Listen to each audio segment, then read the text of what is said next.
Good evening, everyone. My name is Demelia, and I'm a member of Chicago Abortion Fund's My Voice, My Choice Leadership Group, and I have had an abortion.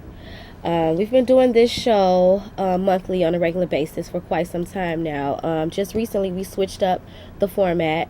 Typically, we do a show once a month at the end of the month on various topics and issues concerning and surrounding reproductive health. But until last month, we now do an hour-long show. It's in kind of the View format. It's like a talk show format where all of the leadership group women are on the stage and we discuss different issues concerning reproductive health. In addition to that, we will continue this half-hour long show once a month with just updates on what's been going on with Chicago Abortion Fund and the leadership group. So tonight's show will be doing just that. It'll give you an update on what we have been doing as a leadership group and as an organization. I want to start off by just giving a brief overview of what exactly our fund does. This particular fund, Chicago Abortion Fund, we assist women who needs a termination in their second trimester. So to qualify for our funding, you have to be at least 13 weeks or more pregnant, and we don't assist with the entire procedure. We assist with the gap, or the difference between what the initial cost was and what you have, and we can assist you with that difference. So with that being said, our fiscal year runs from July 1st of one year until June 30th of the next year. So I have a report printed out of the women that we've served and the demographics from July 1st of 2010 until the present day. So as of July 1st, Chicago Abortion Fund has funded 65 women. The average grant has been $282.49. On average, we give about $300 to the women who call, who needs our assistance, but depending on the case and how much they have and how much the initial cost was, the price varies.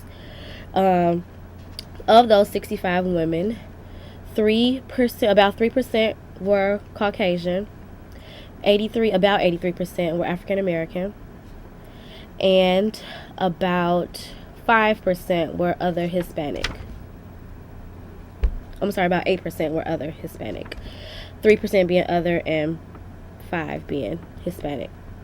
The average number of weeks that the women have called have been about between 18 and 19 weeks pregnant. Of those 65, about 12 have been under 18 years old. Of that same number, about 1% have been under 15 years old, which really should be 15 years old. Of those same 65 women, about 12% have been rape cases, and about 2% have been incest cases. Just under 42% have been homeless. 69% of those 65 women that we funded this year alone have had children.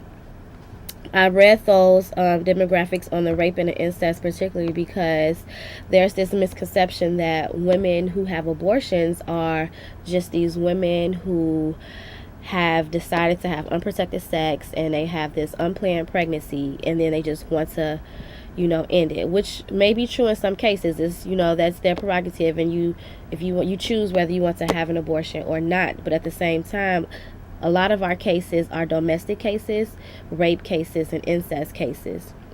And I think a lot of people, when it comes to the abortion debate, they forget about those aspects of these unplanned pregnancies.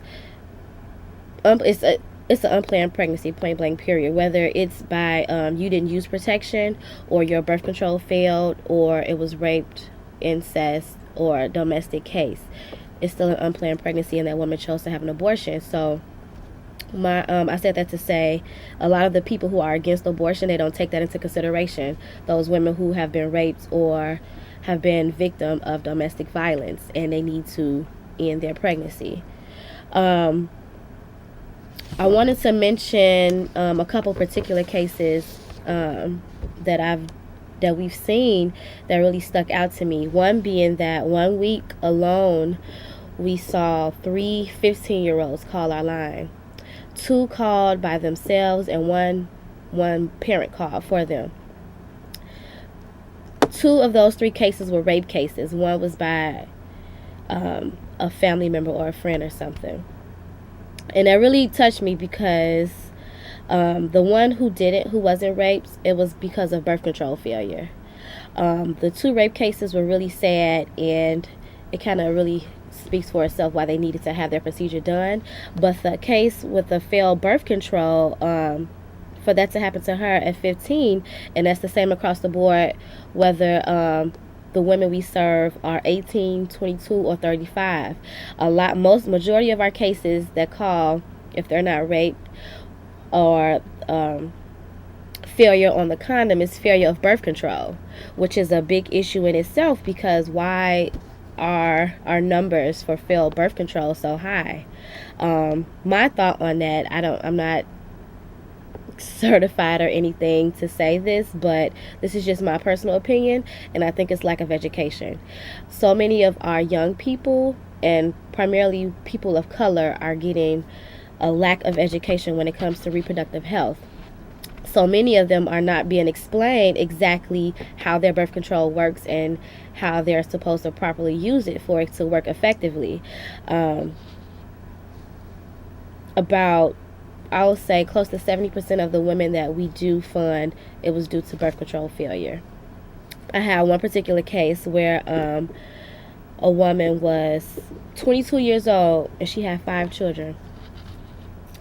And she said the reason that she had those children was because, that many children, was because of failed birth control. She tried different forms of birth control, and due to whether it was an allergic reaction or just her not wanting to take it, she wound up having 5 children.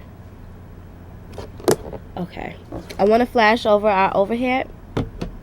Again, with the Chicago Abortion Fund, our phone number is 312-663-0336.